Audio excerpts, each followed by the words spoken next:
네, 수업 시작하겠습니다. 사례 강의고요.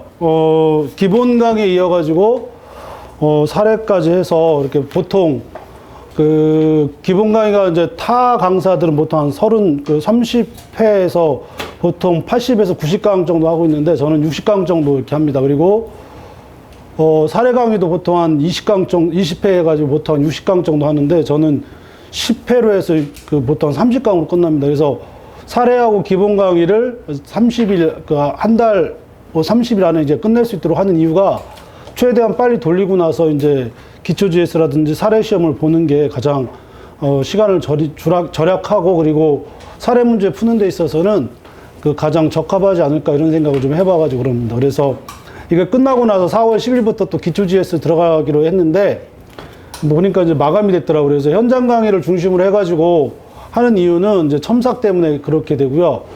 원래 17명이었는데 어제 우리 그 실장님께서 전화 와가지고 늘릴 수가 없냐고 그래가지고 제가 맥시멈 20명밖에 못한다고 죽어도 안 된다고 그래가지고 따로 만약에 강의 신청을 하게 되면 주말반 정도로 해서 하나 더 개설할 수 있을지 모르겠습니다. 근데 일단은 현장 강의는 20명으로 이렇게 제가 제안을 했습니다. 그래서 그렇게 알아두시고요. 아마 그것도 마감됐다고 제가 얼핏 들었던 것 같은데 일단 그런 식으로 해서 우리가 지금 수업 진행하는 게 그 기본 강의를 전제로 하고 이걸 들었다라고 하는 걸 전제로 해서 이제 사례 강의를 하고요.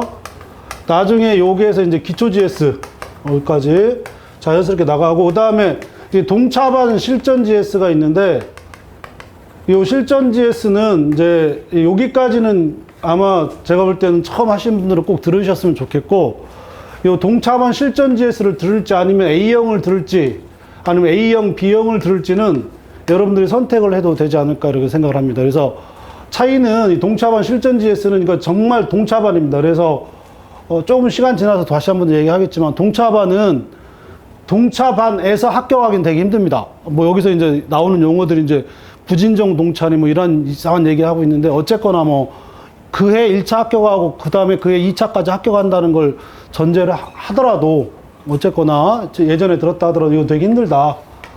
그런데 이제 A형하고 B형은 이제 그 잡아주는 게 이거는 진도별로 잡아주고요. A형은 진도별로 잡아주고 B형은 최신 판례하고 그 다음에 진도별에서 좀 섞여 있는 것들이 있습니다. 그걸 이제 사례 강의에서 좀 또 얘기하겠지만 그러니까 소송 요건에 관한 문제가 상고심까지 갔을 때 어떻게 처리할 거냐 이런 약간의 복잡한 문제들을 B형에서 이렇게 한꺼번에 하고 이건 진도가 아닙니다. 이거는 무작위로 이제 선정되어 있기 때문에 전범위에서 이제 합니다. 그래서 근데 동차반 실전 GS는 진도별을 기본으로 하되 이게 이제 약간 뭐라 그럴까요? 찍는다. 좋은 말로 적중 뭐 이런 거 얘기하는데 뭐 그냥 대놓고 얘기하면 약간 찍는 수업이죠. 그죠?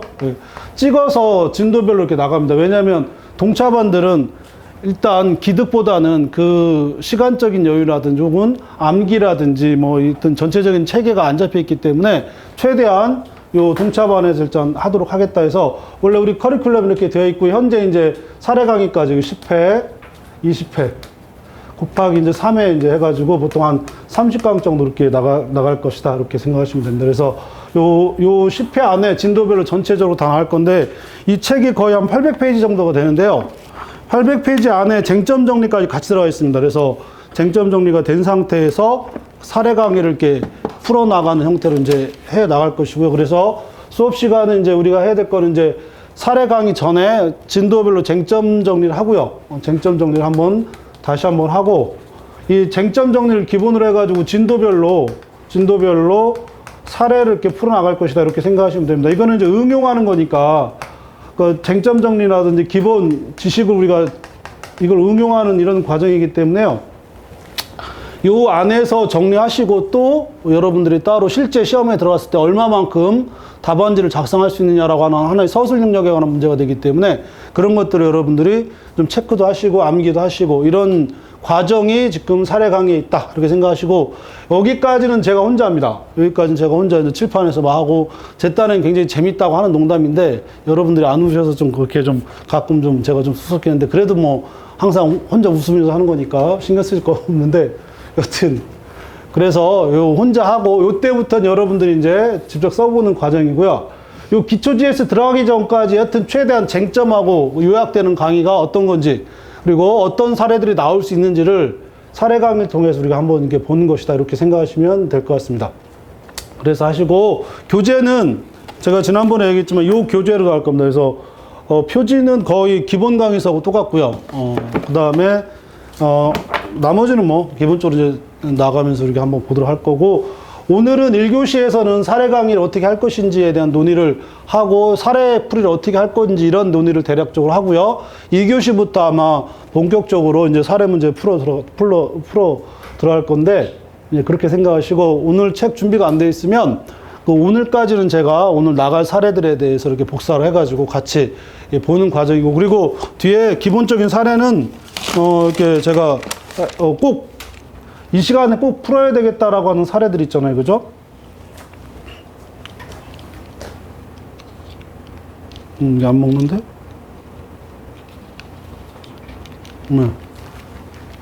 예. 기본적으로 꼭 풀어야 될 사례들은 제가 저기 PPTX로 해놨고요. 거기서 시간이 남으면 필요한 내용들에 더 좀 복잡한 사례들은 같이 이제 그 책을 기본으로 해서 이게 풀도록 하겠다, 이렇게 말씀드리도록 하겠습니다. 그래서 하도록 하고, 일단 요 논의가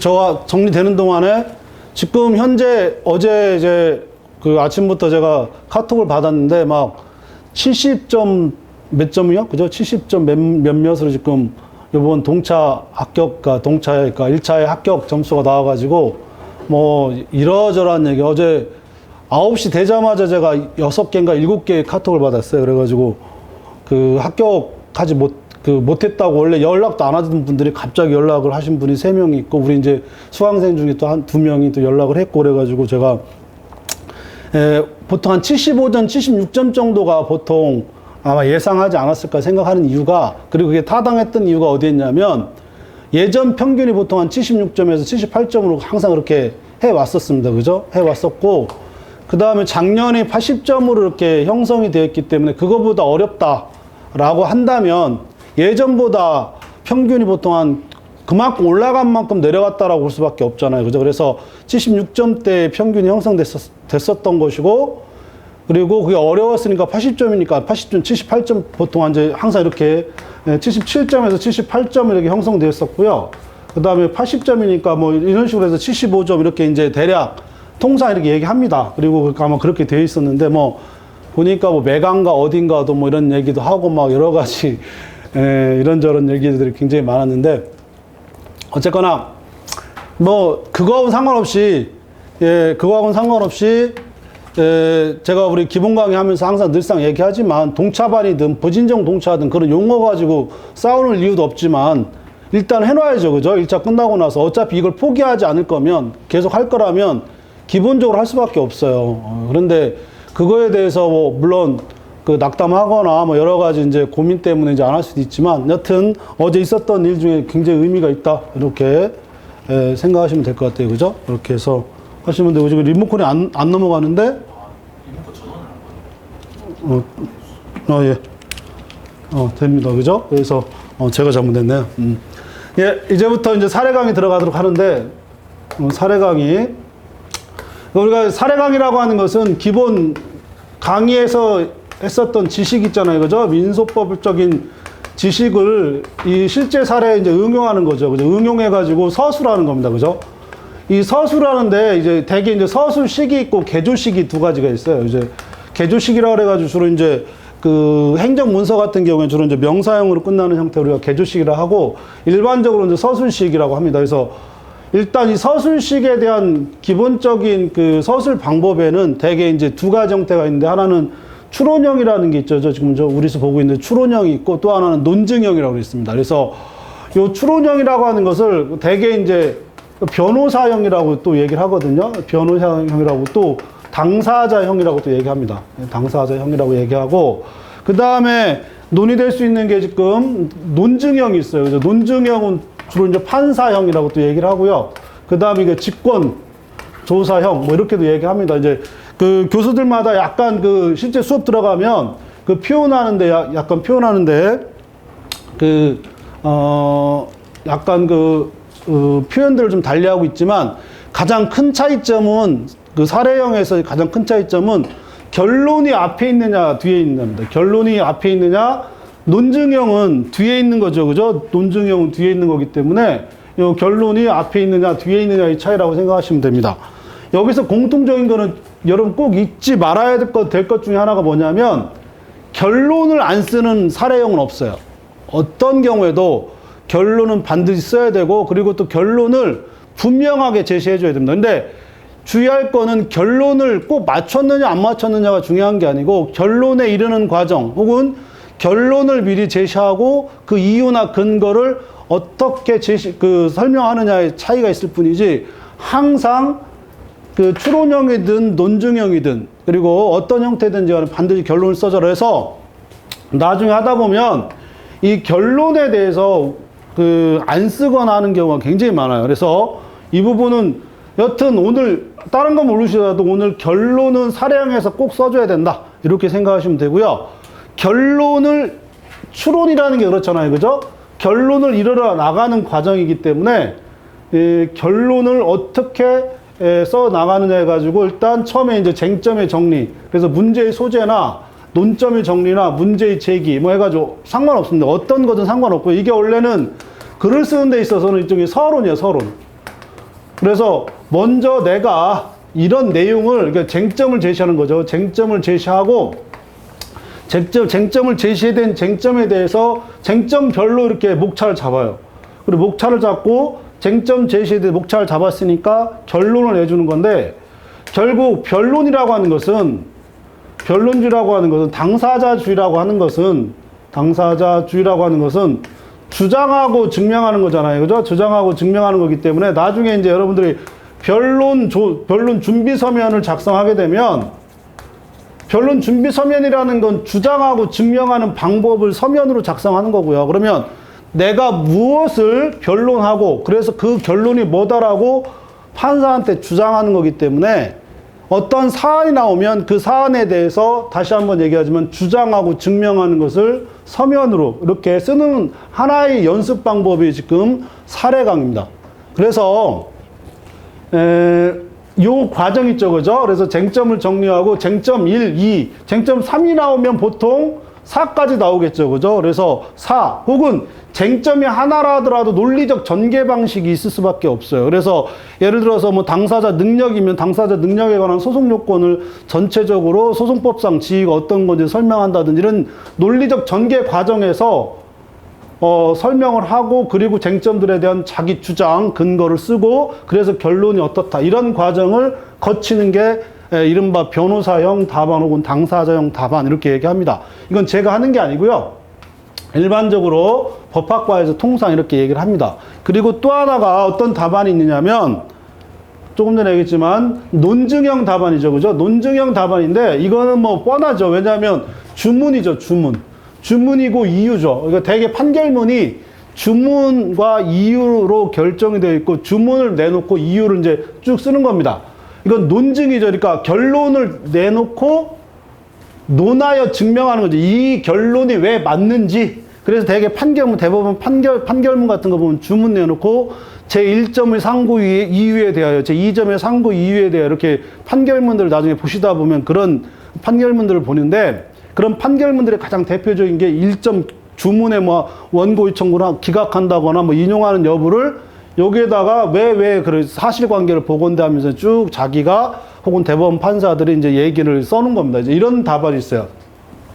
전에는 일단 우리가 지금 변리사형 답안인데, 전에는 대개 어떻게 규정되어 있냐면 추론형 답안으로만 규정이 되어 있어요. 그래서 현재 일단 우리가 결론적으로 변리사 시험은 이 추론형 답안으로 쓰셔야 됩니다. 추론형 답안으로 쓰시고, 이 부분에 있어서는 왜냐하면 아직도 이 변리사 자체에 대한 시험에서 논증형 답안을 제시하는 사람은 없었어요. 없었고, 그리고 현재까지 쓰고 있는데, 그럼에도 불구하고 논증형 답안을 알아두라고 하는 이유는 뭐냐면, 특히 요즘 변호사 시험 있죠, 그죠? 로스쿨에서 기본적으로 채점 기준표로 나오는 답안들이 있는데, 거의 요새 한 70% 정도가 다 이런 답안으로 나와요. 그래서 이 답안이 흘러가지고 제가 보니까 여기 우리 역삼동 쪽에서도 이런 답안들이 계속 지금 출연하고 있는데, 저도 가끔 변호사 시험 모의고사 문제를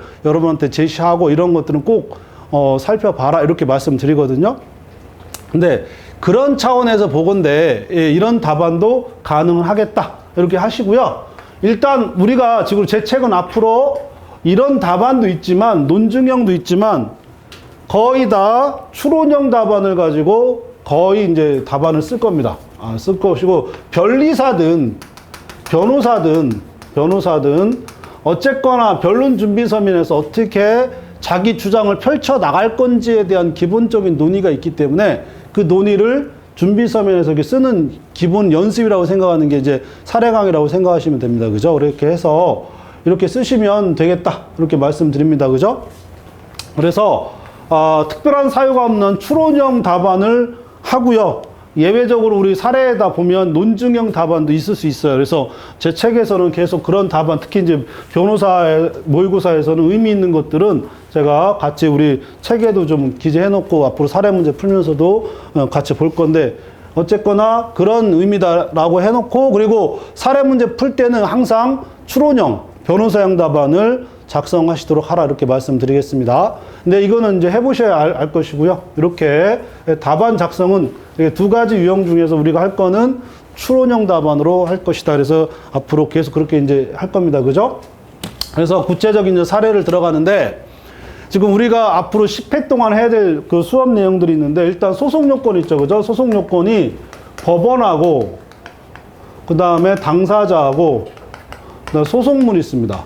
이 소송물하고 그 다음에 소외이익이죠. 소외이익하고 같이 엮어가지고 이제 권리보이익해서 권리보호 이익해가지고 이 세 가지를 이제 하는 것이고, 이 소송 요건에서 법원, 당사자, 이 소송물 해가지고 이제 적법 요건으로서의 논의를 이제 하는 거죠. 그래서 오늘하고 내일은 적법 요건에 관한 논의를 계속 할 겁니다. 그래서 일단 적법 요건은 한 문제 정도는 반드시 나오고요. 어떤 형태로든 나올 거니까, 특히 이제 당사자 부분하고 그 다음에 권리보익 부분은 시험에 이제 나온다라고 봐야 되겠죠. 그죠? 이렇게 하시고, 법원 들어가시면 이제 여기서 이제 쟁점들이 몇 가지 있을 수 있습니다. 그죠? 그래서 소송 요건 중에서 권리 주체, 소송의 주체로 해서, 소송의 주체로 해가지고 법원, 당사자 이렇게 보는데, 그 전에 민사소송이란 해가지고 결국 여기서 이제 실체법하고 그다음에 절차법하고 이렇게 구분하는 문제가 생기겠죠. 그죠? 그래서 우리는 절차법에는 소송법이 있고요. 그 다음에 집행법이 있습니다. 근데 이게 하나로 연결되어 있죠. 우리 실체법이라고 하는 건 어떤 권리를 규정하는 것이고, 권리를 확정하고 확정된 권리를 집행하는 이 과정을 이렇게 쭉 이제 하는 것이고, 이 집행이 결국 우리 권리의 모든 종착점이에요. 그죠? 이 집행이 곧 이게 목적입니다. 나중에 또 하겠지만, 이제 소외의 이 권리보익이라고 하는 부분이 결국 집행을 목적으로 하는 거기 때문에 그 어느 법인까지 할 것이냐, 요거는 따로 이제 논의를 해야 될 것이고요. 그러면 민사소송이란 뭐냐 해가지고 민사와 소송이 이렇게 나눠져 있겠죠. 그죠? 민사는 이제 민법을 전제적으로 하는 거니까 이제 앞으로 나올 것이고, 그럼 소송하고 비교되는 게 비송이죠. 그죠? 비송의 문제가 생깁니다. 그죠? 비송에는 여러 형태가 있을 수 있는데, 일단 우리는 민사소송이요. 민사소송이 아닌 비송은 우리 소송 절차가 아니기 때문에 여기서 이제 몇 가지 논의들이 있을 수는 있어요. 그래서 앞에서 보면 형사소송이나 혹은 헌법소송이나 행정소송들하고 어떻게 비교할 것이냐 이런 문제가 생기는데, 여기서 하나 짚고 넘어가야 될 게 뭐냐면, 예를 들어 민사소송은 병화 문제가 생길 때 어떻게 얘기하면 동종이 공통 관할을 필요로 한다. 이런 식으로 이제 나중에 이제 그 객관적 병화 262조 이하 이런 논의를 이렇게 할 때, 여기서 동종이라고 하는 의미가 뭐냐면 같은 민사 소송이어야 된다. 이런 식의 이제 개념들이 생겨요. 근데 이게 왜 중요하냐면, 결국 나중에 다 배우고 나서 다시 이제 쭉 나오는데 제 책 앞에 보면 아마 제 책 그 앞을 이제 보시겠지만 가장 어려워요. 민사소송하고 민사비송하고 혹은 행정소송하고 민사소송하고 병합할 수 있느냐 이 문제가 이 앞에서 논의가 됩니다. 그래가지고 요 특히 이제 민사소송과 비송 문제는 이 병합소송을 할 때 있어서 의미가 있기 때문에 이게 언제든지 시험에 나올 수 있습니다. 언제든지 시험에 나올 수 있는데 이건 나중에 맨 마지막 시간에 제가 같이 풀도록 하고요. 지금 풀어도 소용없어요. 그래서 그 앞에 그 책을 맨 앞에 보면 민사소송과 비송에 구분해 놓고 가사소송 혹은 행정소송의 관계라든지 이런 부분들 특히 또 어떤 문제가 또 생기냐면 우리 특허법에서는 심결 취소소송하고 그 다음에 특허 침해소송이 있어요. 그죠? 알아두는 건 심결 취소소송은 특허소송이긴 한데 침해소송하고 달라요. 침해소송은 민사소송을 하지만 심결 취소소송은 엄격한 의미에서 행정소송이에요. 그러니까 병합할 수가 없는 문제인데 다만 특허소송이라고 하는 특허법원의 전속관할의 의미를 갖는다라고 하는 의미에서는 변리사 공부하시는 분들은 굉장히 중요한 문제입니다. 근데 이게 민사소송을 전공으로 하시는 분들은 이 부분 깊이 생각하지 않기 때문에 제가 나올 수 있다 없다라고 명확하게 얘기할 수 없는데 만약에 관심이 있는 어떤 민사소송법 교수가 특허법까지 특허법원과 관련되어서 만약에 출제를 한다면 출제할 게 꽤 많습니다. 특히 이제 관할 부분도 있고요. 심결 취소 소송은 병합할 수는 없으나 심결 취소 소송과 연결되어 있는 부당이득 반환 청구라든지 나중에 손해배상 청구라든지 이런 것들하고 연결돼서 충분히 나올 수 있기 때문에 일단 대략적으로 그런 문제들하고 연결될 수 있다라고 생각하시면 됩니다. 그러니까 그런 부분들이 앞에서 되게 어려워요.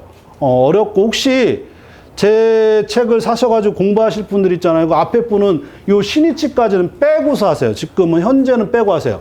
현재는 빼고 하시고 나중에 내가 어느 정도 실력이 올라갔다 그러면 그때 보시면 됩니다. 지금 보시더라도 되게 힘들어요. 그리고 단 하나 예만 들도록 할게요. 여러분들 거기서 이제 제 사례에서 보면 민사소송과 비송을 하면서 이 소송 민사와 행정소송하고 그 다음에 뭐 형사소송하고 이런 구분점들이 있단 말이에요. 그죠? 여기서 두 가지를 꼭 알고 있어야 되는데 행정소송에 의한 판결 있죠. 그죠? 형사소송에 의한 판결 있잖아요. 민사소송하고는 기판력이라는 건 존속할 수가 없어요. 기판력이라는 건 같은 소송 절차 내에서 집행을 전제로 하기 때문에 형사소송하고 민사소송하고 행정소송들하고는 기판력은 논의할 수가 없는데 어떤 문제가 생기냐면 행정소송에 의한 판결, 형사소송에 의한 판결 있잖아요. 이게 이제 어떤 의미로 하냐면 공문서로 가버려요. 공문서로. 공문서로 가버리기 때문에 이 공문서는 나중에 뭐가 돼? 유력한 증거로서의 역할을 생깁니다. 유력한 증거. 근데 여기서 또 재밌는 게 어떤 게 재밌냐면 같은 행정소송, 같은 형사소송이라 하더라도 당사자가 동일할 경우가 있어요. 이건 민사소송도 마찬가지입니다. 이거 민사소송 들어가면 민사소송의 판결도 마찬가지죠. 그죠? 민사소송의 판결도 주문 있죠. 주문엔 기판력이 미치지만 이유에는 기판력이 안 미친단 말이에요. 근데 이유에 기판력이 안 미칠 때 두 가지로 나누셔가지고 여러분들 보셔야 됩니다. 당사자가 동일한 경우가 있죠. 당사자가 동일한데 소송물이 달라서 주문하고 관계없이 판결 이유에 대한 기판력이 미치느냐 해서 안 미쳐요. 이런 게 하나가 있고 그냥 단순히 판결문 정도 있죠. 단순 판결문의 이유 정도로 이렇게 나누셔가지고요. 당사자가 동일하면 이건 어떤 의미로 가냐면 현저한 사실의 의미로 가요. 이건 현저한 사실의 의미로 가고 같은 민사소송에서 당사자가 동일하지 아니한데 이게 어떤 의미를 갖느냐 하면 이때 공문서라고 해요. 이것 외에는 전부 다 공문서라고 그래요. 여기서는 어디로 가냐면 증명효라는 표현을 써요. 우리 판례가 증명효라는 표현을 쓰고 여기에서는 되게 어떤 증거효라는 표현을 써요. 그러니까 이게 명확하게 구분되어 있지는 않은데 어디에서는 증명효라는 표현을 그러니까 증명효라는 거의 증명된 것과 동일한 의미를 갖는다라는 겁니다. 그죠?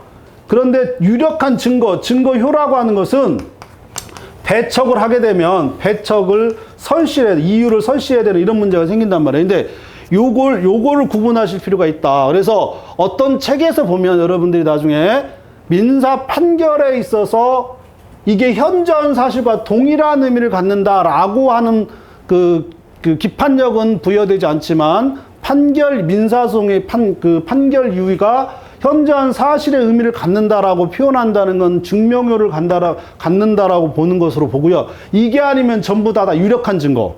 그러니까 공문서는 유력한 증거를 갖는다. 이걸 구분하실 필요가 있다. 이걸 꼭 말씀드립니다. 굉장히 중요한 문제고요. 이게 어떻게 가냐? 이게 어떻게 연결되냐면 행정소송 같은 경우 특허소송 마찬가지입니다.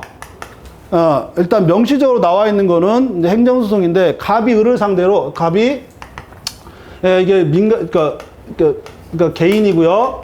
국가를 상대로 예를 들어 과세, 처분, 취소 소송을 제기해요. 취소 소송을 제기하고 그리고 과세, 처분, 취소 소송을 인용이 되면 국가가 가져간 세금이 국가에서 뭐가 부당이득이죠, 그죠? 부당이득 반환 청구 문제가 생깁니다. 그러면 갑이 을을 상대로 과세에 되어 있는 세금을 국가를 상대로 환급받을 수 있는 방법은 우선 과세에 대해서 취소소송을 제기하고 마찬가지 심결을 취소소송을 제기하는 거 똑같단 말이에요. 하고 그리고 나서 부당이득 반환 청구를 하는 문제가 생길 거 아닙니까? 그죠? 그렇게 되면 이거는 행정소송입니다.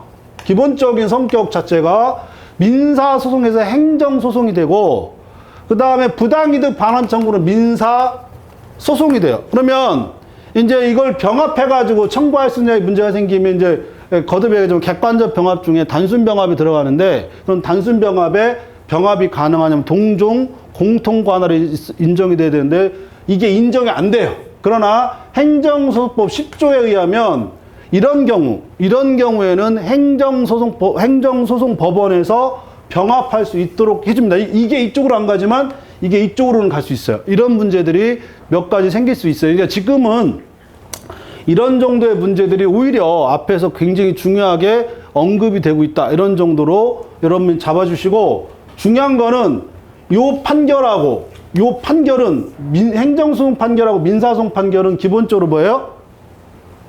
기판력이 미칠 수가 없어요. 근데 특히 여기에서 하나 재밌는 거는 행정소송은 이른바 공정력이라는 게 생겨요. 그러니까 신결 취소소송도 특허법원 소송도 마찬가지고 이렇게 그러한 그 소송법에서 생기는 특별한 어떤 효력이 생기면 이런 것들은 이 전제 조건들은 민사소송이 존중을 해줘야 됩니다. 이런 부분들이 좀 생기고 기판력이 아니지만 이랬을 때 이 공정력을 이 부당이득 반환 청구를 심판한 민사소송에서 어느 정도까지 존중해 줄 것인가라고 하는 약간의 이런 복잡한 문제들이 앞에 생깁니다. 이런 것들이 굉장히 어려운 문제인데 아마 이런 것들은 나중에 다 끝나고 나서 여러분들이 공부를 하셔야 되고 일단은 요 정도에서 그래서 같은 소송 판결인데도 불구하고 행정소송, 형사소송 판결들은 공문서로서의 유력한 증거로서의 의미를 갖는다. 그러나 기판력이나 혹은 병합으로서의 의미를 갖지는 않는다. 이런 정도로 정리를 하시고요. 그 다음에 소송 문제 있죠. 그죠? 이 소송에서는 이 소송하고 비송은 제가 마지막 시간에도 얘기했지만 이 소송은 당사자주의를 기본으로 하고요. 당사자주의를 기본으로 하고 비송이라고 하는 것은 직권주의를 기본으로 합니다. 이게 되게 중요한 거지. 이건 법원을 중심으로 하는 것이고 요거는 글자 그대로 당사자를 중심으로 하는 겁니다. 그죠? 그래서 앞에서 답안도 법원을 중심으로 답안을 작성하느냐 아니면 당사자 중심으로 답안을 작성하느냐 해서 당사자형, 법원형 혹은 직권형 이렇게 이제 항상 이게 논의를 하시면 되고 이게 그 뿌리를 찾아가면 어디로 하게 되냐면 민법을 가시면 민법에서 통상 법률 행위에 의한 권리 취득하고 법률 규정에 의한 권리 취득 거기까지 쭉 올라갈 수가 있어요. 이게 민사소송법 들어가도 마찬가지입니다. 네, 그런 논의들이 쭉 있고요. 이런 얘기를 여러분들한테 왜 하냐면 나중에 아까도 얘기했지만 서술을 하다 보면 쟁점을 알고 있다 하더라도 어느 정도의 서술 분량을 채워줘야 돼요. 나중에 결론만 그냥 달랑 쓰거나 쟁점만 달랑 쓴다고 그래가지고 좋은 점수가 절대 안 나옵니다.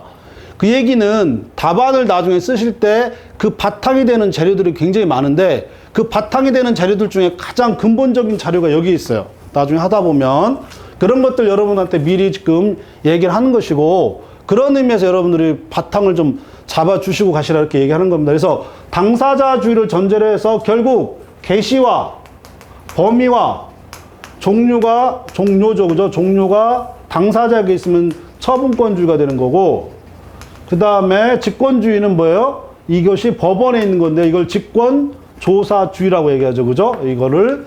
그 다음에 이 개시와 범위와 종류, 특히 이제 개시 범위죠. 범위. 이 소송물 권리 범위에 대해서 자료를 수집하고 그 다음에 이걸 제시하는 것을 누구한테, 결국 주장하고 증명하는 것을 누구한테 맡기는 거냐면 당사자에게 맡기는 걸 우리가 변론주의라고 합니다. 여기서 되게 의미 있는 건 뭐냐면 변론주의라고 하는 거는 주장하고 증명하는 걸 변론주의라고 해요. 여기서 자백까지 들어가느냐는 약간 다른 개념이에요.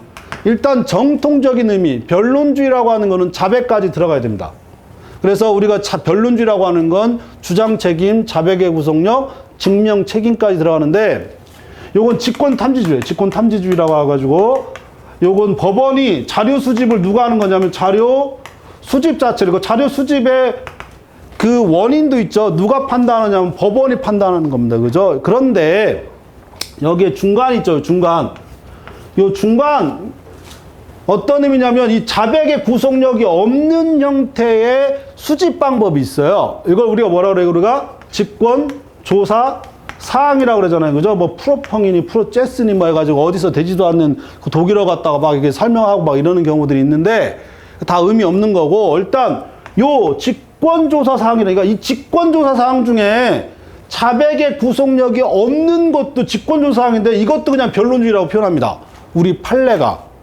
그래서 나중에 이게 어떤 의미로 하냐면 채권자 대위 소송 있죠. 채권자 대위 소송 중에서 채권자가 채무자를 상대로, 제3채무자를 상대로 소송을 제기할 때 여기서 채권자와 채무자 사이 피부존 채권이 존재하는지 안 하는지 하는 문제가 생기잖아요. 그죠? 요걸 우리가 통상 직권조사 사항이라고 하는데, 직권조사 사항이라고 하지만 이것도 뭐에 해당하는 거냐면 변론주의 위반에 한다라고 보는 게 우리 판례의 명백한 태도입니다. 그러니까 판례는 이 직권조사 사항 중에 주장 증명 책임까지는 전부 다 어디로 가냐면 변론주의로 가요. 그리고 그게 아닌 거 있잖아요. 그죠? 그게 아닌 거 우리가 직권탐지주의라고 그래가지고 약간 구분한 듯한 태도를 보이는데, 어쨌거나 명시적으로 직권조사 사항이라고 하는 개념은 나오고 있습니다. 나오고 있는데 이게 굉장히 계속해서, 왜냐하면 요 변론주의는 결국 본안에 관한 문제가 생길 거고요. 요거는 결국 소송 요건이나 혹은 절차죠. 절차 요건. 여기서 소송 요건은 우리가 조금 전에 봤던 법원, 당사자, 소송물인 건 분명 없는데, 가끔 여러분들이 오해하는 것 중에 하나가, 오늘 해야 될 것 중에 하나 기피 절차, 제척 기피 절차가 있어요. 이거 제척 기피 절차는 소송 요건이 아니에요. 그러나 이걸 우리가 뭐라고 표현할 수 있냐면 제척 사유나 기피 사유 인정 여부는 절차법적 요건, 절차적 요건이라고 표현할 수 있습니다. 그러니까 여기까지는 나중에 이제 여기서 소송 요건은 나중에 어디로 가냐면 항변사항으로, 항변사항. 어떤 항변사항으로 보냐면 본안전 항변이라, 본안전 항변. 결국 시험은 나중에 하면 알겠지만 본안에 관한 어떤 문제, 처분권주와 변론주에 관계된 어떤 문제든지 소송 요건에 관한 어떤 문제가 나올 수밖에 없어요. 그러면 소송 요건에 관한 문제가 나오면 반드시 뭐가 연결되냐면 직권조사 사항이라는 부분하고 연결돼서 시험에 나올 수밖에 없다. 이렇게 이제 연결하시면 됩니다. 나중에 이거 꼭 써주셔야 됩니다. 직권조사 사항 같은 경우에는 반드시 의미 있게 써주셔야 되고, 특히 이게 항변 사항도 표현을 뭘로 하고 있냐면 직권조사 사항이라고 표현하고 있다. 그러니까 순수한 의미에서 직권탐지주의는 없어요. 근데 순수한 의미에서 직권탐지주의를 굳이 찾자 그러면 어디 찾을 수 있냐면 절차적 요건에 해당하는 제척 사유, 기피 사유 있죠. 그죠? 여기에서는 찾을 수 있어요. 여기에서는. 네, 그런 의미에서 의미가 있을 수 있다. 결국 이거는 본안에 관한 결국 어디로 가요? 판결로 가겠죠. 그죠? 판결로 가고, 이쪽은 뭐예요? 결국 결정과 명령으로 가요. 결국 우리는 판결을 얻어내기 위한 거니까 대부분의 시험은 전부 다 판결로 가는데, 문제는 직권조사사항에 해당하는 소송 요건에 관한 이 항변사항, 직권조사사항도 판결로 나온다는 게 문제가 있습니다. 그러니까 직권조사사항부터 소송 요건까지는 전부 다 어디로 가냐면 다 뭘로 가요? 다 판결로. 여기까지 시험이에요. 여기까지 시험. 여기까지는 무조건 시험으로 나오고, 요거는 시험에 나올지 안 나올지는 좀 애매합니다. 그래서 제가 가끔 기본 강의 시간에 뭐라 그랬냐면, 다른 데는 결정과 명령에 관한 이 법원의 재판이 다 시험에 나왔는데 우리는 아직도 한 번도 나온 적이 없어요. 변리사 시험에서 한 번도 그러니까 모든 시험에서는 다 나왔었는데 한 번도 나온 적 없다. 이게 어떤 거였냐면 작년에 예비적 반소가 똑같아요.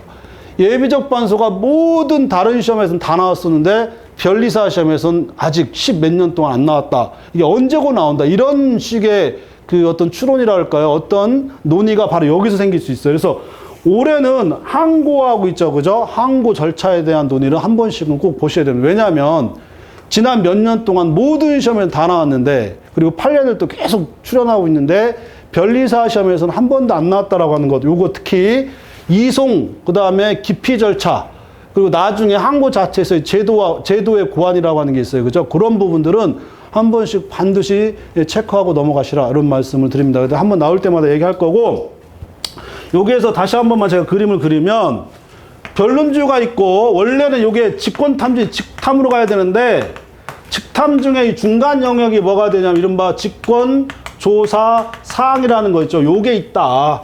요게 완전히 절차적 요건은 여기서 들어가는데 소송 요건이 여기로 들어갑니다. 소송 요건. 원래 이론적으로는 본안에 관한 판결이 있고 소송 요건에 관한 거는 소송 요건에 관한 건 원래 영역은 결정과 명령으로 내리는데 특히 이 소송 요건만큼은 어디로 가요? 이거는 판결로 가더라. 근데 이 소송 요건 중에 아주 재밌는 게 하나 있어요. 그죠? 미리 얘기하지만 소송 요건 중에 법원 있죠. 그죠? 법원의 무슨 문제입니까? 법원의 이송 문제 있죠. 그죠? 이송. 관할 위반. 관할은 소송 요건임에도 불구하고 이거는 어디로 가냐면 이송으로 가요. 이송. 이건 절차적 요건으로 간단 말이에요.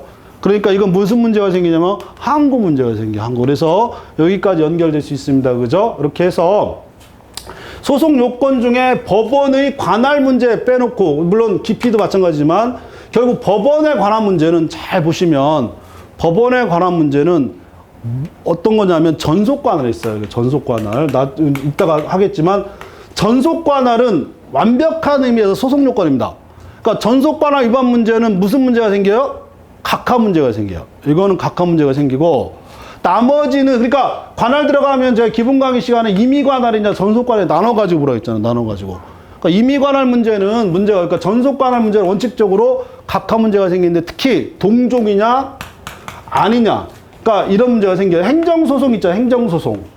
민사소송으로 이송할 거냐. 이 민사소송을 행정소송으로 이송할 거냐. 이런 거는 있을 수가 없는 거죠. 그러니까 각하 문제가 생기는 거죠. 그죠? 이런 문제가 생길 수 있다. 이런 것들 여러분들이 정리를 하시고 들어가셔야 됩니다. 그래서 만약에 관할 문제가 나오는데 전속 관할 중에 동종 사건이 아닌 경우에는 유일하게 각하가 논의가 될 수 있어요. 물론 학설은 이송을 주장하는 학설도 있지만 우리 판례는 분명히 각하로 처리하고 있다. 나머지는 전부 다 어디로 가냐면 다 이송으로 갑니다. 그죠? 혹시나 해서 또 한번 말씀을 드리니까 그래서 이 부분 직권조사 사항이라고 하는 이 소송 요건과 관련되어 있는 몇 가지 문제들이 판결로 나와요. 그죠? 이 판결로 나오고 결국 소송 요건에 관한 소송 판결도 그러면 뭐가 있을 수 있어요? 기판력이라는 게 있을 수 있죠. 그죠? 이 기판력이 생길 수 있습니다. 그죠? 요것도 논의가 연결이 돼야 됩니다. 그죠? 이렇게 정리를 하시고 그러면 판결이니까 여기까지 판결과 판결에서 여기까지 무슨 문제가 생겨요? 다시 이제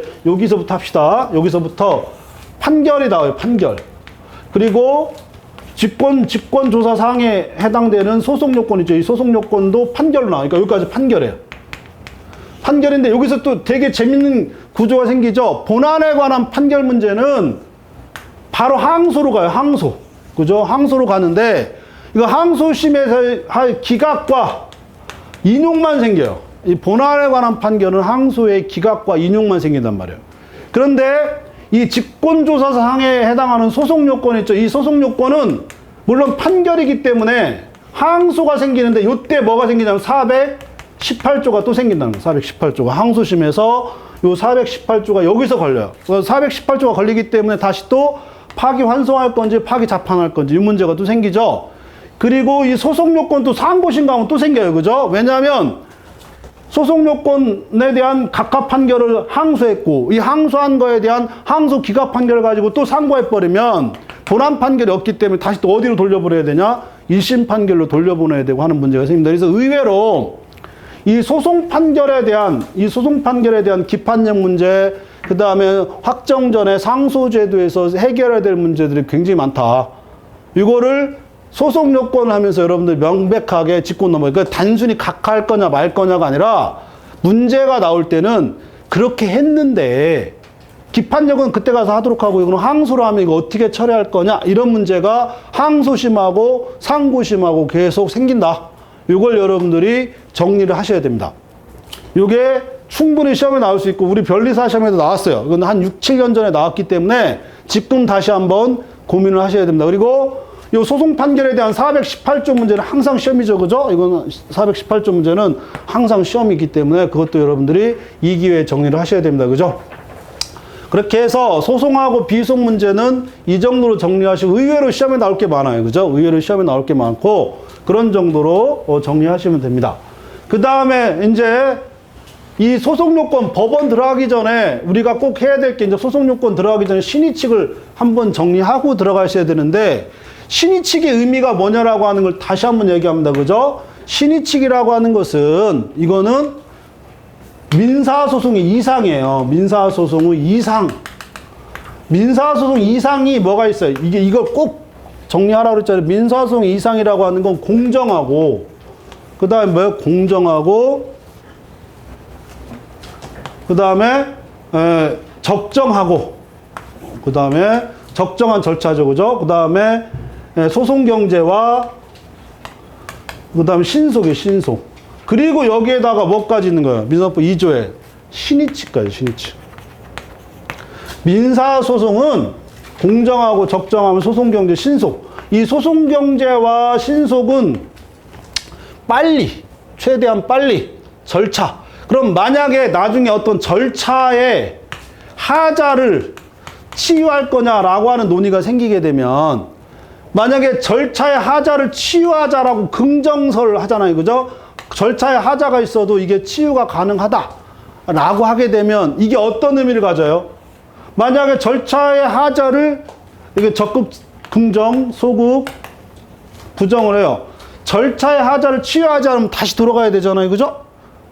그러니까 요 공정과 적정을 혹은 소송 경제와 신속이라고 하는 두 가지의 일종의 어떤 대립 개념이 생겨요. 그죠? 이 대립 개념이 생기고 굳이 얘기하자 그러면 요거 중에 절차 하자 치유에 관한 나중에 논의들이 생기면 이런 단어들 있죠. 이런 것들. 지금 왜 자꾸 이런 얘기하는 나중에 답안지 쓰려 그러면 최소 문제당 2페이지는 작성을 해줘야 돼요. 왜냐하면 우리가 16페이지고 8문제가 나온다 할 때 산술적으로 문제 한 문제당 2페이지는 어떻게든 쟁점별로 설명해가면서 작성을 해줘야 되고 그랬을 때 가장 커다란 카테고리가 어디에 있느냐 이걸 여러분들이 짚고 넘어가셔야 되는데 이런 용어들을 이게 왜 그러냐면 나중에 채점하다 보면 이러이러한 얘기가 쓰여 있느냐가 중요한 거지 이게 어떻게 쓰여 있느냐는 거의 안 읽어봐요. 채점을 하다 보면 나중에 그렇기 때문에 이 정도의 의미들이 있다라는 정도만 답안지에 작성해 주는 거하고 또 안 해주는 거는 아마 나중에 이제 답안지를 작성하다 보면 의미를 좀 찾을 수 있기 때문에 미리 말씀드립니다. 그래서 소송 경제하고 신속 문제 있죠. 그죠? 이런 거는 빨리 그리고 공정하고 적정하다라고 하는 건 이거는 무엇보다도 뭐예요? 실체 진실 발견을 우선시하고 이런 하나의 학설의 대립 문제가 생기고 그런 의미에서 굉장히 의미가 있어요. 요거는 민사소송의 이상인데 여러분들이 잘 못 알고 있는 것 중에 하나가 뭐냐면 바로 신의칙이죠. 신의칙. 민사소송은 소송의 절차에 임하는 사람은 신의 성실에 따라서 소송을 임해야 된다라고 분명히 우리 법조문에 나와 있고 이게 이상해요.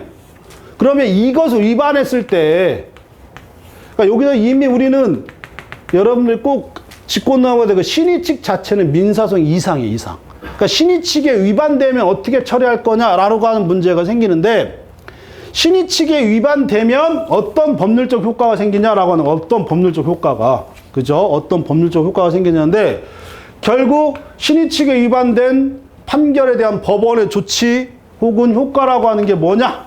결국에 각하예요. 각하. 그 각하가 되려면 아까도 얘기했지만 기본적으로 뭘로 해요? 소송 요건 내지 절차 요건인데 법원이 아니잖아요. 법원에 관한 문제가 아니니까 일단 각각 판결로 가야 되는데, 그럼 소송 요건 중에 뭐에 해당하는 법원, 당사자 없잖아요. 법원, 당사자 아니고 결국 어디로 가요? 소송 물이냐? 여기서 되게 재밌는 게 소외 이익 문제, 권리 보호 이익 문제가 생겨죠. 그죠? 여기서부터 생겨요. 권리 보호 이익이 어디에 지금 소송 요건으로 들어간다라고 하는 걸 전제하고 가요. 그러니까 신의 측에 위반되는 것은 그러한 판결들은 각합 판결을 내리는데, 왜 내리냐? 각합 판결이라고 하는 건 소송 요건의 흠결. 소송 요건이 흠결됐으면 부적방한 거죠. 왜냐하면 민사소송은 강행 규정이니까. 그래서 각합 판결을 내려야 되는데, 그 근거가 뭐예요? 소송 요건인데, 그 소송 요건 중에 어디 들어가 있어요? 소송물 아니잖아요. 당사자 아니잖아요. 법원도 아니고. 그럼 결국 어디로 가요? 소외 이익밖에 없어요. 그럼 신의 측에 위반된 이러한 사건들은, 신의 측에 위반된 소송은 결국 뭐예요? 권리 보이기 없다, 이렇게 되어버린다. 최소한 여기까지. 그래서 신의 측에 위반돼. 그래서 신의 측에 대한 성질 내지 혹은 본질이 뭐냐, 이거에 대한 논의가 생기는데, 이 논의가 선택적 적용설하고 보충적 적용설 문제가 생깁니다. 근데 선택적 적용설과 보충적 적용설은 그냥 농담 삼아 하지만 완전히 주객이 전도가 됐어요. 기본 강의 시간에 안 하는 얘기지만, 왜 전도가 됐냐면, 이 선택적 적용설이든 보충적 적용설이든 신의 측을 전부 다 무슨 요건으로 봐요? 소송 요건으로 본다는데 문제가 있는데, 요거부터 해야 돼요. 신의 측에 위반이 되면 뭐 권리 보이기 없는 소송이 되고, 권리 보이기는 소송 요건이니까 각합 판결 내려요. 그러니까 선택적 적용설이라고 하는 다른 소송 요건들이, 다른 소송 요건들하고 권리 보호라고 하는 신의 측 위반된 소송하고 어느 것을 선택해가지고 각합 판결할지에 관한 논의가 생기는 거고, 보충적 적용설이라고 하는 것은 다른 소송 요건이 없으니까, 왜냐하면 신의 측 자체에 대한 일반 조항에 해당하는 어떤 개념 설정을 달리 해야 되기 때문에, 다른 소송 요건에 흠결이 있으면 이거는 가급적 적용하지 말자라고 하는 게 보충적 적용설이고, 현재 우리 판례는 여기에 있다라고 보는 겁니다. 아시겠죠? 그죠? 여기에 있다라고 하는 건데, 요 논의들, 그러면 신의 측에 대한 어떠한 것들이 있느냐 해가지고 다시 또 부모, 신람 이렇게 얘기하잖아요. 그죠?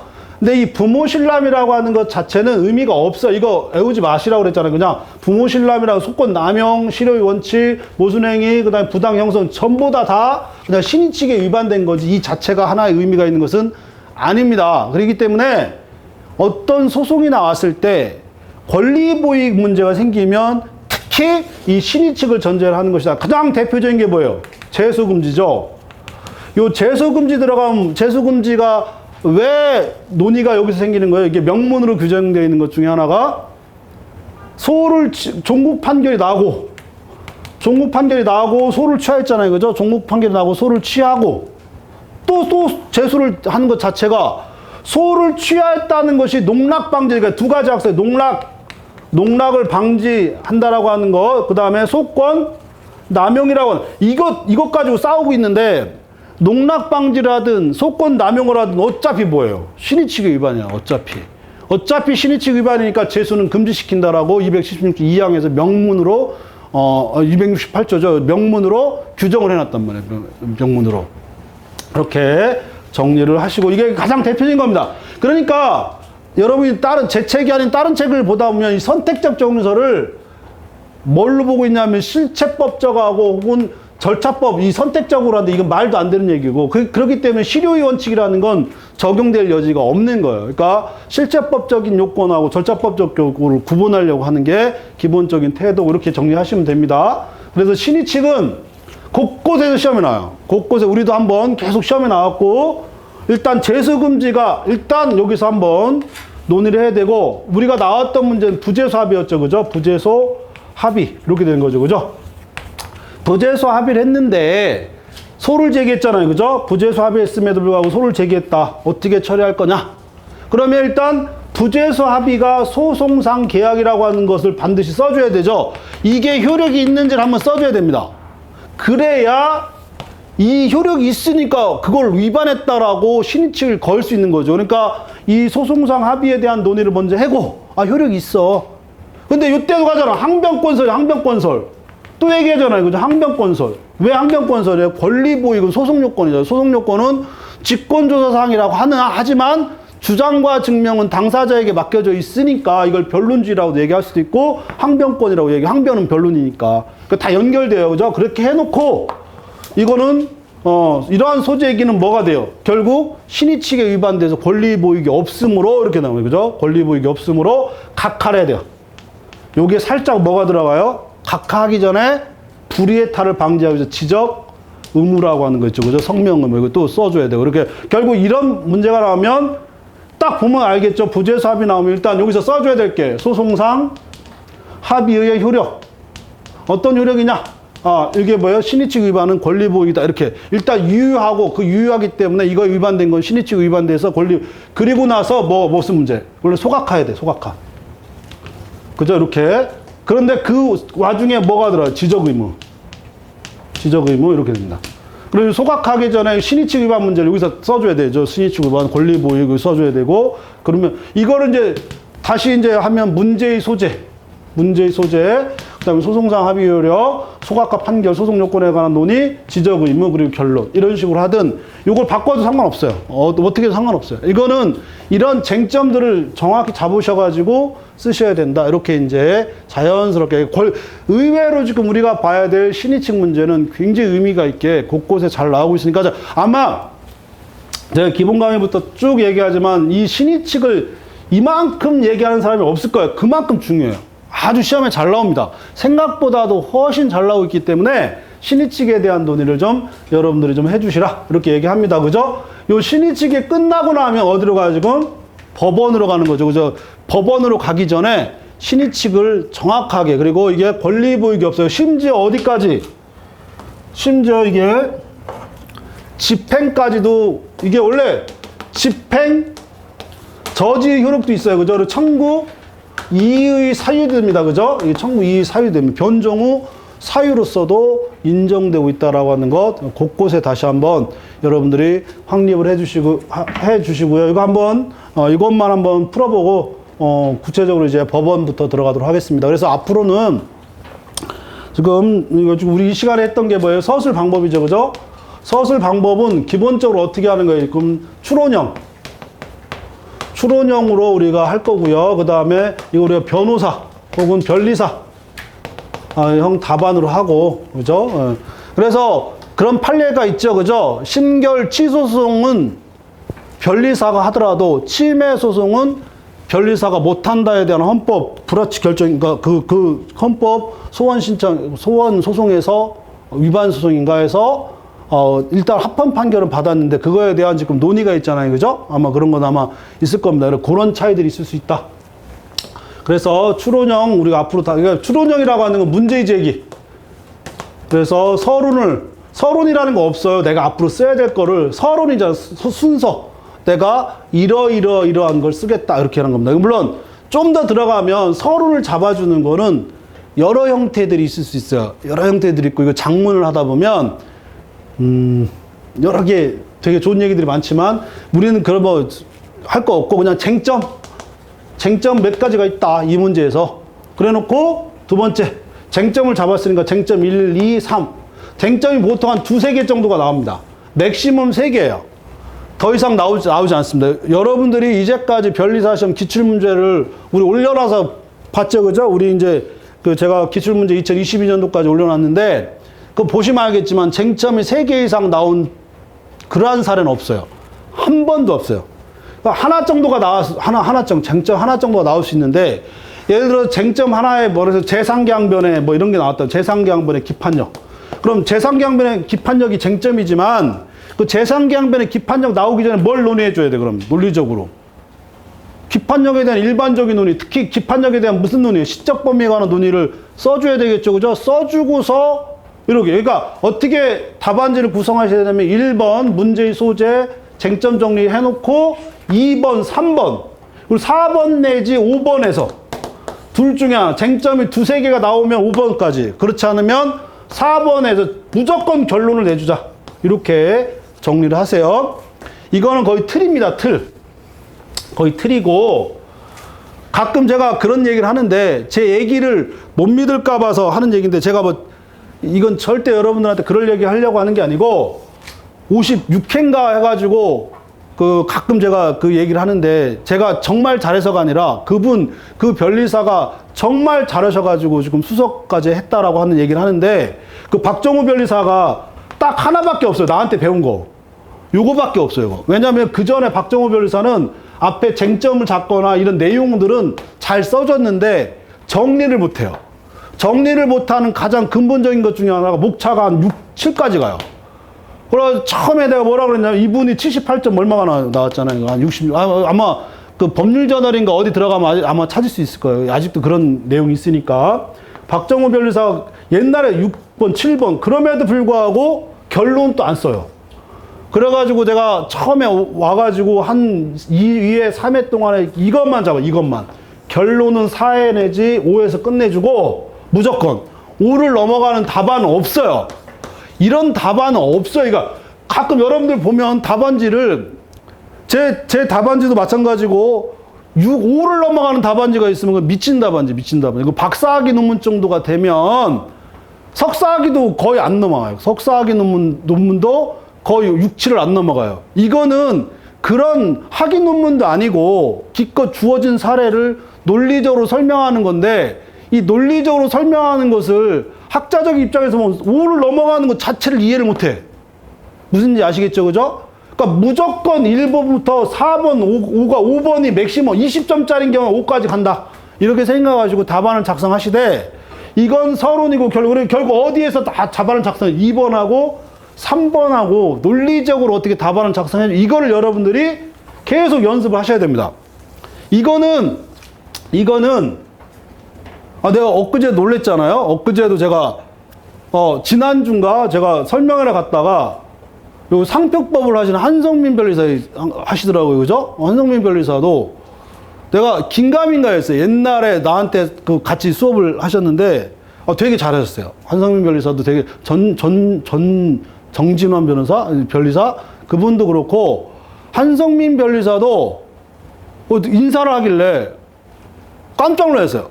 그러니까 정말 답안지를 처음에는 이것 가지고 굉장히 불만도 좀 제기하고 그랬던 걸로 기억하는데, 어쨌거나 제가 얘기하는 우리 학원만 하더라도 그런 경험들이 있으니까 이 부분에 있어서는 여러분들이 불만을 갖지 마시고요. 이미 합격자를 통해서 증명이 됐으니까 이 안에서 어떻게든 답안지를, 그래서 그 답안지 형태로 지금 우리 사례집을 계속 제가 설명할 거고, 그냥 이대로 익숙하세요.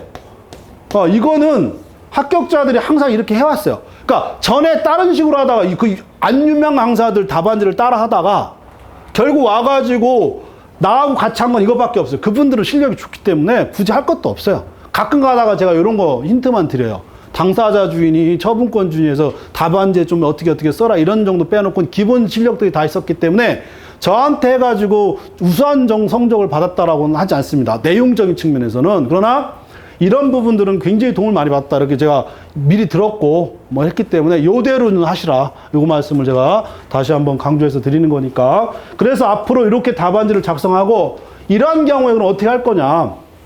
보시면 여튼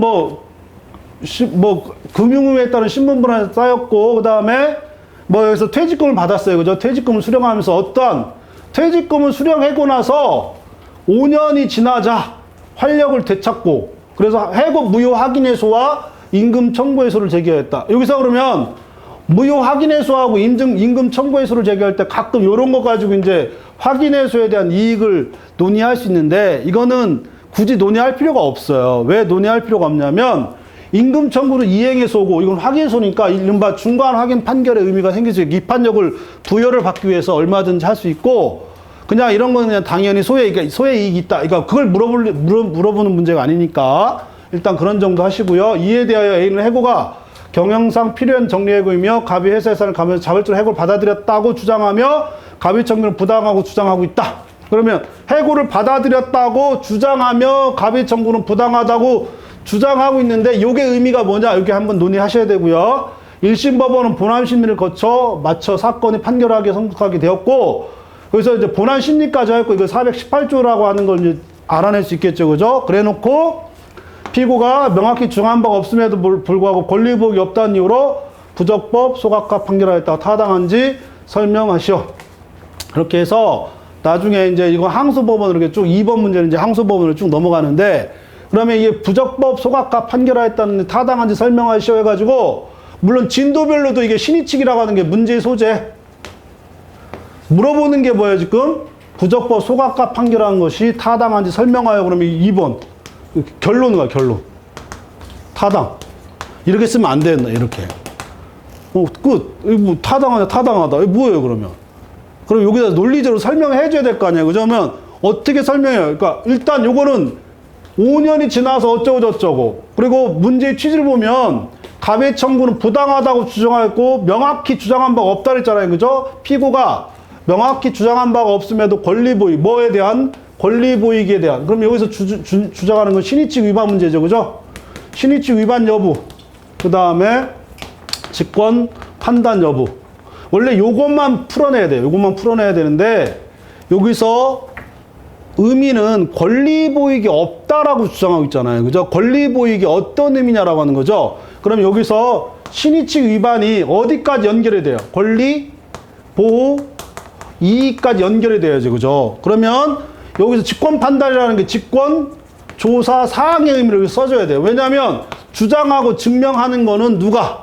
주장하고 증명하는 것은 당사자가 해야 된다라고 하는 의미인데, 요 주장하고 증명하는 의미가 어디까지 나는 거예요? 어디까지냐? 여기서 뭐라고 해요? 자발적으로 해고를 받아들였고, 그리고 부당하다고 주장했으니까 이 주장을 이 주장으로 볼 수 있느냐? 라고 하는 문제가 두 가지가 해결돼야 되겠죠. 그죠? 그래서 여기서의 쟁점은 신의칙 위반이 소송 요건 중에 어디냐? 뭐에 관한 거냐 해서 권리보이기에 관한 논의다. 라고 하는 거하고 직권조사 사항으로서 법원이 소각과 판결할 수 있느냐? 이 두 가지를 잡아주셔야 돼요. 그러니까 요게 어디로 가야 되냐면 여기로 가야 되죠. 그죠? 그래, 문제의 소재가 어떻게 돼요? 신의칙 위반이 권리보이기에 관한 문제로 연결되는지, 그랬을 때 법원이 직권으로 판단할 수 있는지, 명확한 주장이 없음에도 불구하고 소송 요건에 대한 직권조사 사항으로서 판단할 수 있는지 문제가 된다. 이렇게 해놓고요. 그럼 여기서 이제 신나게 써야 되겠죠. 그죠? 신의칙 위반해가지고 여기서 이제 우리가 알고, 여기서 여러분들이 알고 있는 거 뭘 써도 상관없어요.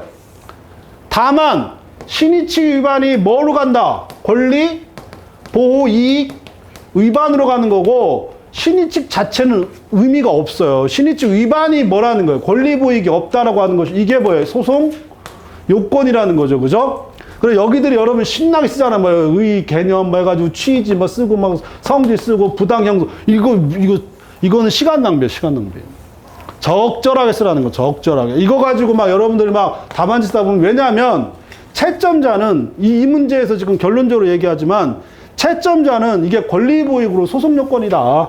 그리고 직권조사 사항 할 때, 직권조사 사항으로서 어느 정도 당사자가 부당하다라고 사실관계를 주장하고 그러한 것들이 인정되는 것라면 권리보호라고 하는 건 소송 요건이고, 이 권리보호는 신의칙을 주장하는 속에 들어가 있다라고 법원이 판단하는 데 있어서 무리가 없다. 이것이 직권조사상의 범위 내에 들어가고 있다. 이런 정도만 쓰시면 됩니다. 그죠? 그래서 타당하다 해놓고 결론 들어가시면, 결론에서 뭐 해야 돼요? 신의칙에 위반된 소는 권리보익이 없고 권리보호 이익이 없고, 이 권리보익은 소송 요건이므로 사안상 뭐예요? 부당하다라고 주장하는 정도에서 증명이 되었다고 보고, 따라서 직권 판단이 가능하다 혹은 타당하다, 이런 정도로. 그러니까 결론할 때 항상 이 정도 쓰셔야 됩니다. 결론할 때는 앞에 있는 내용들을 여러분들이 어느 정도까지 쓸 수 있냐라고 하는 것은, 거듭 얘기하자면 결론 타당하다, 이거는 하지 마세요. 이거 판사도 아니고 여러분들 주문 원고의 청구를 기각한다, 그렇게 쓰면 안 돼요. 원고의 청구를 이래이래해서 기각한다, 원고의 소송을 이러이러함으로 각하한다, 혹은 이러이러함으로 타당하다. 그러니까 대부분이, 여러분 나중에 또 한번 하겠지만, 문제를 또 보면 알겠지만 습관적으로 어떻게 돼요? 채점자나 여러분이나 결론 보고 들어가요. 결론 보고. 앞으로 모든 사례를 보면 알겠지만 결론 보고 들어간단 말이에요. 그러니까 결론을 보면 이 내용을, 이게 굉장히 중요하단 말이에요. 이게 다른 거 내가 알려준 거 없어요. 이것밖에 없어요. 이것밖에. 우수하신 분들일수록 거듭 말씀드리지만,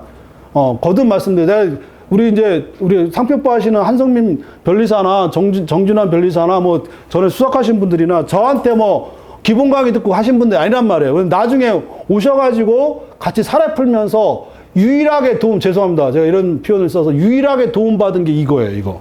그러니까 제발 우리 사례 강의하면서 앞으로 어떻게 답안지를 작성할 것인가, 어떻게 지금 답안지를 작성해 나가고 있는가, 어떤 사례가 나오면 어떻게 하고 있는가 빨리 연습하셔야 돼요. 그래야 기초 GS 하면서 시간이 절약이 됩니다. 그래야 올해 시험 보면서 가능성이 있어요. 60점이 넘어갈 수 있고, 그리고 다른 거 50점, 50한 3, 4점까지 해가지고 평균이 53점 나온다고 쳤을 때, 올해는 분명히 어렵게 나올 거라고 더 가정을 할 수 있기 때문에 50한 2, 3점에서 합격 점수가 결정이 된다 한다면 충분히 여러분들이 그렇게 해 나갈 것이다. 이렇게 하시고요. 첫 번째 시간은 이런 식으로 해서 앞으로 풀어 나갈 것이고, 가급적이면 구체적인 내용도 제가 여기다 쓰긴 쓰겠지만, 이거 첫째 시간에 대략 이렇게 한다라고 하는 걸 얘기하지만, 같이 하면서 여기다 어떠한 내용들을 우리가 쟁점 강의를 통해서 정리하고 여기다 집어넣을 수 있는지. 그래서 앞에 책에 보면 신입칙에 대한 쟁점 정리한 게 있어요. 최소 그 정도는 암기하고 있어야 돼요. 가끔 물어보시는데 어느 정도까지 암기해야 되면 우리 쟁점 정리한 거 있잖아요. 이런 얘기가 나오면 이러이러한 얘기는 자연스럽게 써야 돼요. 근데 그게 얘기하잖아. 이게 단순히 암기해서 안 돼. 이 권리보유하고 신의칙하고 어떤 관계가 있는지 어떻게 됐어. 이걸 이해하고 있으면 답안지가 훨씬 능동적이고 창의적으로 답안지를 작성할 수 있어요. 이렇게 하셔야 된다라고 하는 거를 다시 한번 강조합니다. 그죠? 뒤에 부족한 부분들은 제가 보고 프린트 하도록 하고, 내일부터는 그냥 교과서로 나가는 걸로, 이렇게 오늘은 프린터로 하고요. 내일부터는 교과서로 이렇게 나가는 걸로 하도록 하겠습니다. 10분간 쉬었다가 이제 진도 나가도록 할게요. 질문